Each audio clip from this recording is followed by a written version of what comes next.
Okay, I'd like to call to order the meeting of the Conservation Sustainable Living and Green Initiatives Committee on November 21st. Can you please take the order? Sure, Mr. Chairman. Reinhardt? Yes. Epicoro? Yeah. Camiso and Simpson are excused this evening. Fine. Here. Lockhart? Here. Miller? Present. Plotsky? Here. And Pearlie. Here. We have a quorum. Okay, got a quorum, but they seem like so far away. I don't know what it is today, guys. We know The you right like- side of the room is like, You like your clean air, Bill, so we're trying to give you clean air. okay, yeah, well, that's true. Okay, yeah, so go stand over by the wall. Okay. First order of business is to approve the previous meeting minutes. Motion. Motion, is there a second? Okay, all in favor? Aye. All opposed? Motion approved. Yep. Current Item business. item 2 is adopting the negative declaration determination for Shaker Place Garage and Parking Lot Extension under seeker. Executive Director, Sean Thelen is here. He left. Thank you. Mark had to take care of some business, so I don't want to hold the committee up here. How's everybody tonight?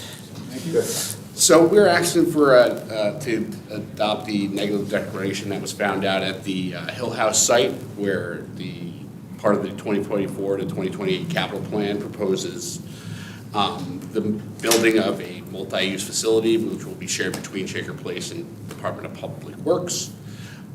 Within that site, the Shaker Place will manage their cars and fleet, and the Department of Public Works will have an updated site. As you might have seen throughout this year, they have updated many of the sites. It was determined that this is a type 1 seeker event, so the canvassing went out and went through our planning department. We engaged the New York State Parks Recreation and Historic Preservation, known as SHPO in the business, I believe, if anyone's heard that. And they did a cultural and historic survey along with an archaeological survey, and no findings or adverse impact. They found that the project was not going to have an adverse impact to the historic and cultural resources, and no archaeological sites were found. And I can take any questions if that's. What you're asking is that that we approve the negative deck, or that you have that you are the entity designated to? They've already been deemed Yep. lead agency. Yep, They sorry assume lead about that. agency status. So now they're asking that the legislature find that the project will have no significant impact on the environment and adopt and issue the negative declaration. All right. No questions? I just one quick question. It's been a while since my. Is this right across, is this where this is, straight across the street from the Shaker Place site? This would be, if you were looking at Shaker Place proper, it would be up and back. Oh, So back. there's a dysfunctional building that was there called the Hill House. Okay, yeah. It's kind of overgrown, it's set back into there. Yeah. And that will be demolished, and this facility site will be put back in its place. Thank you. It's been a while. I forgot where it was going to be. That was it. It is grown over. It's, yes. I know that some members of the legislature, me included, have wondered why we don't put solar on garages when we build them new. Yep. Was that even considered in this case? So, the RFP package is finalizing up. It'll go out very soon, in the next week or two. Yes, solar to be included as part, and also geothermal for heating. Good. I'll just add that I went, not so many months ago, I think it was last summer, I went to the Hancock community in Massachusetts. And the interesting thing there was how they were incorporating solar into their kind of messaging about what Shakers are or were, because they were always into adopting new innovative ideas, whether it was agriculture or whatever. And the Hancock facility has a solar farm, basically part of it. Oh, And then they also have solar panels by the visitor center. yes. As part of this, the roof is going to be structurally able to support solar panels, and as much that would be the capacity for the facility would be included in that solicitation. Good. Okay, is there a motion? Did we get a motion? Vicky move. Second. Second? All in favor? Aye. Any opposed? Motion carries unanimous. Item 3 is authorizing a change to the procurement policy language to allow the county to join New York State's green purchasing community. Purchasing Director Pam O'Neill is here along with CEO. Hi, good evening, everyone. Pat Kern from the County Executive's Office. So this RLA is basically to request approval to seek designation as a green purchasing community through the New York State Office of General Services. OGS requires the county to apply to become a green purchasing community, and that would include a resolution through the local governing body as part of the application. So the county is already in compliance with almost all of the specifications listed under the Green Purchasing Communities Program. So this would be more of a technical step in the process to kind of take the next step and receive that designation. So this would complete an action item through NYSERDA's Clean Energy Communities Program, which would help contribute to our eligibility for more funding through the program in the future. So, Any members have questions? I have a question about, in the package, it referred to general municipal law and reasonable cost, or something to that effect. I don't remember the exact language. I think it referred to competitive price. Is there a premium in the New York State program that is allowable, and then if you go beyond that to buy something that, let's say it's double the price or whatever, then you don't have to do it? Is there some sort of a premium built into it? Because I couldn't see it on the site. There is, under General Municipal Law 104A, there's a 10%. So if it means that if the recycled product exceeds 10%, then the non-recycled product, then you would not have to purchase that unless the county deemed that they wanted to purchase the product. They still could if they wanted to? Yes. Okay. Does this allow the county to go like outside the normal procurement process if it's a green product? No, we would still have to follow all the procurement policies, but we would be able to write our specifications with the approved green specifications from New York State. Okay. Along those lines, I think on their website, they said they have 75, is it 75 Yep. products? 75 right now. Do they envision that number might grow? That they might come out with more products and add to it? And if that does happen, then do we automatically then adopt those new, let's say they get to 80 or 100 or whatever, that automatically becomes part of our program as well then? Yes. yeah, I mean, I would assume that, that list will probably grow as time goes on, but, I think with most, if not all, of the products that we're purchasing, there will be, a cost-benefit analysis through a lot of this. So, basically, we're going to purchase everything that we can feasibly that's environmentally friendly, but, there are some costs associated with it, that we do have to take into account, so. Basically, everything that we can purchase that will be environmentally friendly, we will. Any other questions? Do I have a motion? Matt, motion, second. Vicki? All in favor? Aye. Any opposed? Motion carries unanimous. Item 4 is authorizing the submission of a grant application to the U.S. Department of Energy's Office of Clean Energy Demonstrations for the Energy Improvement in Rural or Remote Areas Program. Thank you. Just authorization to apply for a grant. Again, as you said, this is DOE funding. So from a big picture perspective, the bipartisan infrastructure law, the IRA, those funds are starting to flow. The law is passed, and then it takes the regulatory agencies a couple year to 2 to 3 sometimes to stand up the programs.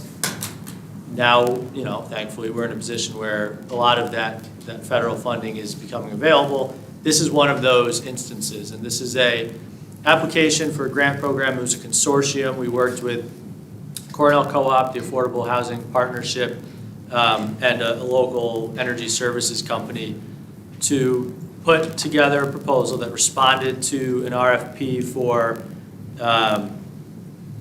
services and programs to expand clean energy applications to rural and low-income communities. So this serves a broad swath of the county. It's a no-match grant, which is always a positive from my perspective. And what this would do would, we've worked with National Grid and other partners to basically come up with a protocol where we would be able to provide funding for solar, clean heating and cooling, clean hot water, and other sustainable technologies to residents who meet the criteria. And through that process, we'll come up with an application. There will be some competitive component to it, but it's a really good opportunity for the county to promote these technologies in communities where adoption is sometimes slower. And I think we have a good, it's competitive, but we have a good proposal that we're putting forward. Is the proposal written yet? Yes. Can I see it? Sure. It wasn't part of the package, I looked for it. We can, yeah, absolutely. Susan and Nancy, Susan Cotner from Yep. Affordable Home Partnership and Nancy Lerner from Cornell are part of the Clean Energy Hub, as am I. Yep. And the two organizations I represent. When I read this, well, I had one question about CCA, which I don't see how CCA fits into this, but that language seemed to be in the material, so I guess I'm curious as to how this ties into CCA at all. But in terms of what the Clean Energy Hub is doing, this is a fantastic complement to what we're already doing with the NYSERDA funded activity. I do want to just make the point, perhaps Susan or Nancy already has, is that, because since you told me that a lot of this has been written down, one of the major problems that we see with this targeted population, the LMI community, is they don't have structures that are ready to accept roof insulation, solar panels on the roof, because the roof is structurally challenged, or it has leaks, so you don't want to put insulation in the attic, or the wiring isn't good, so you don't want to add heat pumps to take out the fossil fuel heating, because the wiring can't handle the extra capacity. So labeling all of that for the moment as make-ready costs that you need to do in these homes before you even put in the energy measurement. Does the program plan on doing anything about that issue? Because that's one of the biggest issues for the LMI folks. It is. I think a part of the funds could be used for that. I also think that this can complement other programs. So we're working with our weatherization providers in the community to go after additional funding that would allow for make ready, the term that you used, and it's becoming more readily used for this, to tackle the more challenging properties. Because you're absolutely right that you need a baseline of structure. And historically, the way the weatherization program fundings have worked, they require you to tackle those sort of building envelope elements first, because there's no point putting an energy efficient technology on your roof or in your house if it's all going out the window. So there are a couple other funding sources that might complement this, in addition to, I think some of the funding could be used to address that challenge. Because I would say that, so the hub has been up and running for about, less than a year now. And this problem, the make-ready issue, is like one of the biggest issues, because we have variety of funding to help support the energy measures. But people can't even get the energy measure if they can't cross that first bridge, which is to make it ready for the energy measures. That's an issue that not a new issue. You're addressing. Not a new issue either. A lot of the time, the funding is for the more exciting things when you need a roof first, and there's no funding for the roof. That is something I've experienced, and you have to get creative. And I think people are starting to recognize it. But it's always going to be more likely that people are going to want to support that innovative technology or something that's more exciting sounding and not always, the root of the problem, which is building envelope and roof. So it's something, if you're working with Cornell and Affordable Housing Partnership, that this is like, they know this well, and it is a real challenge. In the Albany County slide in the backup, there's a 4.9 million number. Is that the amount of the grant that we're going for? Yep. Okay. Can you make sure you send me the proposal? Yeah, absolutely. Yep. Yep. Thanks, Mr. Chairman. Luke, you said rural and low income. Is that low income within rural? Does it have to be both, or is it? No, I think and. So it has to meet one of those two criteria. I think written into the proposal, there's a little bit of focus on both, but to meet the eligibility criteria, it's one or the other. So it could be within the city of Albany? And it could be individual in Bern, Knox, Westerlo who does not meet that income, who is middle or high income. We have a lot of rural elderly who will qualify for both. They'll be rural, but they'll also be limited income. So I want to be good. So it could be either or. So it's a program, the county runs this program, opens it up to applicants. And a person who lives in Knox, regardless of income, can apply? Right, it has to be rural or low income. Okay. Exactly. So a person who lives in Albany can only apply, or a person who lives in Loudonville can only apply if they are low income? Right, that's the DOE, that's the structure of the program. Okay, so the initial criteria of, so rural regardless of income, okay, because my question, a lot of these programs are done by census tract, and you can be poor within a census tract and not qualify for the program if you're surrounded by Right. wealthy neighbors. Right. So that would not, that person would not be precluded from participating here. Correct. It's individual. Yes. It's not the DIA designation. Right. Yeah. Yep. Yeah. Okay. Any other questions? Is there a motion? Last one. Thank you. No question. Thank you, Mr. Chairman. I see this is through the Department of Energy. I'm just wondering, are you monitoring with, the state's passed a lot of legislation, put a lot of money towards similar things with the Environmental Bond Act, with the CLCPA. I think there's going to be a lot of money available for these types of projects, for clean energy projects, especially in disadvantaged communities. Is that something that you're, monitoring and looking at in the future and applying for similar types of grants? Yeah, absolutely. I mean, it's as I was kind of saying, we're kind of looking at how do you braid different resources together, because some have different criteria, some have different, technical focuses. So there's, it's I guess a good problem to have that there are a lot of state and federal resources available right now. We can't go after all of them, but because there's hundreds, and we have to pick the ones that make the most sense for the county. But yeah, absolutely. I mean, the providers that we work with too who are experts in this, they'll complement funding from a grant with funding through what, NYSERDA's Empower program, for example, which is their, and their Empower Plus program is funding that they provide for this type of thing. So yeah, it's all about maximizing resources, and in some cases with the federal funding, any non-federal funding that you match is a positive, so you can use those state or local resources as a positive element of your application where you might get more points because you have that match. Okay, thank you. One comment I'll add to his response is, I mentioned the Clean Energy Hub, which is focused on the LMI.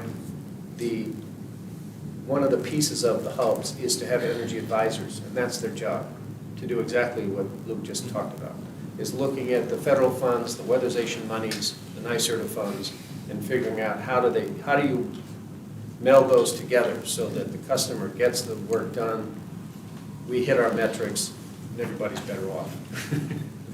So that's what the energy advisor does. It's part of the hub. So I'm assuming you're going to interact with them.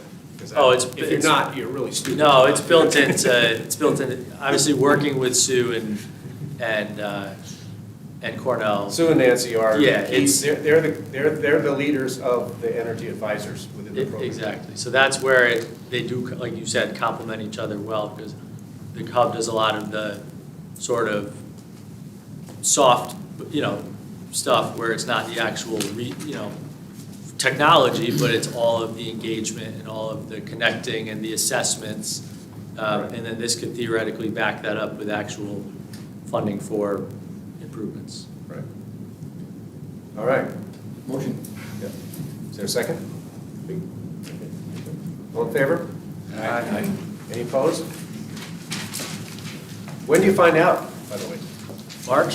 Said Martian. Yeah, and then you start, it's federal, so then you start the, 3-month negotiation process, and then it's never as quick as you would like, No, but no, it'll take a while. we're still happy that they're doing it. We'll have a long list of people who need that make-ready money by the time the project is funded. Thank you. Okay. Item 5 is authorizing an agreement with the City of Watervliet to support a firehouse site feasibility study. All right, me again. So we recently completed, as you may know, our countywide resiliency plan, which looked at across the county threats from extreme weather, threats from flooding, et cetera, that, and analyzed what we expect to see over the coming 10, 20, 30 years, and paired that up against our critical infrastructure and came up with recommendations to make the county more resilient. One of those recommendations was, that was in our plan, and we had a preliminary project scope, was supporting potential relocation of the Watervliet Firehouse to a area that would not be at future flood risk. And I want to be careful, this is not like an imminent danger, but it is them thinking ahead and preparing for, as we get more flooding events, which we're seeing as we get the Hudson, believe it or not, will rise over the next 10, 20, 30 years, that they're in a more resilient location. So the first step of that process, they worked with us, and they want to complete just a feasibility study to identify potential locations that would work. And we were able to work, or we're asking for $25,000 that they will match to do an initial feasibility study. And I think because this came from our plan, and because we worked so well with them, it makes sense to support that. And that would just allow them to have the backing to then go to the state and look for other potential resources if they're able to find a workable solution to move forward with the project. Did you say that the resiliency plan is done now? Yes. Can you send that to all the members, or send it to legislative Sure, staff? yeah, happy to. There's a dedicated website that has it as well, but happy to send it, of course. I mean, it's a very large file, so I might send the link. It's, Yeah, that's fine, that's fine. I didn't realize it was actually done yet, I've been wondering. Yeah, Jim? Luke, in the write-up, it says, Watervliet Fire Department is located at the edge of the FEMA 100-year floodplain and in the 500-year floodplain. Does that mean the building is so located, or the property on which the building sits is located? Do you know? It's a pretty tight parcel, so I think both. Okay. I just, because there's a similar situation in my district, and a little sensitive to the idea of like you're either in the floodplain or you're not. If you're adjacent to it, are you? Is it a cause for action, right? And if that is the case, I couldn't really tell from that. Yeah, from looks that like it map. touches, I don't know if you saw that. Yeah, I did, Basically but touches it's- right up to it. Okay, Onto so- it a little bit, so, yeah. It's Yeah, I not mean- deep in the middle of it, but it comes up onto it, according to that. Yeah, and they've had flood incidents, nothing major, but flood incidents. I believe they're also located on top of the old Erie Canal, so there's a couple compounding factors. But, the flood maps are largely an insurance mechanism. So they're not the end-all, be-all for flood risk. They're obviously important, but they're one factor. Okay. I'll support this on the understanding that the building is so impacted. And we're not establishing a precedent where, you're sitting on not in this case, but in another situation, you're sitting on a 10-acre parcel, a corner of which touches a floodplain, so therefore the whole thing is off limits. That Yeah, not being the case here. This isn't about off-limit, I mean, this is their request. This came from, no one is saying you must do this. Right. It is something that they came to us with, and obviously it was highlighted in the plan, and we've been working with them. So it's no sort of mandate or anything like that. I appreciate that. I'm more worried about this situation in my district where they could point to a precedent of, you know, where again, if the floodplain anyway touches any part of the property, we have to move. Right. Right? That not being the case here, I would make a motion to approve. Go ahead, Vicky. Yeah, thanks, Mr. Chairman. Any sense how many other municipal properties are in a similar situation? Will we be thinking dozens of these sorts of projects? Or I don't think so. I mean, there are plenty of municipal properties in the floodplain, but this has a few unique characteristics. I mean, it's obviously emergency response, and they provide emergency response for not just Waterville, but the surrounding communities. So I'm not sure, you know, I think this is unique in that it really stood out in the plan that looked across all infrastructure. It's not like they're one of 20 that are in the same category. It stood out. I'll also add, you know, we're currently in the process of updating our countywide hazard mitigation plan, which is a requirement through FEMA and dishes every 5 years. So that is one of the aspects of the updating of the plan is the identification of critical infrastructure and critical facilities. So that, you know, that's going to be part of the plan in the next year or so as we develop is identification of these critical facilities that could be potentially at risk for, you know, flood issues or natural disasters of that sort. So that's something that we're looking to identify and update from the previous plan that was in 2018. Did you say you're including in that assessment existing and perhaps old and closed hazardous waste sites or Superfund sites? Yeah, I mean, that's going to be, you know, pretty much any risk of health and safety to the community that's part of the hazard mitigation plan. So we're going to be fully in compliance with dishes and FEMA requirements through the plan, and that includes, you know, identification of any sites or issues that might fall in line with health and safety of residents. I've heard this country has many sites that are hazardous sites, Superfund or just hazardous sites, that because of the history of our development starts near the water. There are a lot of them that are in what are growing floodplains. I don't know what the story is for us, but I guess that's kind of what you're looking at. Yeah, I mean, I think a lot of the plan is going to begin with county facilities and county infrastructure, but it's also, you know, it's a community-wide analysis and update of the plan, so we're definitely going to include aspects of that as well. Yep. Do you have a future plan for the property? Which, the existing property? Yes. This is just authorizing an initial feasibility study, so this is really step one. It may find that there's not a viable alternative, but.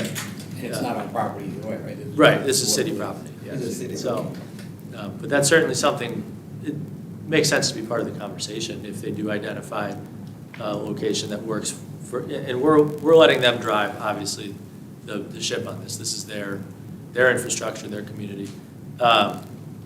But it's a good question to ask is if there is an alternative location that works for that community, what's going to happen with the existing site? By the way, sea level rise goes all the way to the Troy Dam.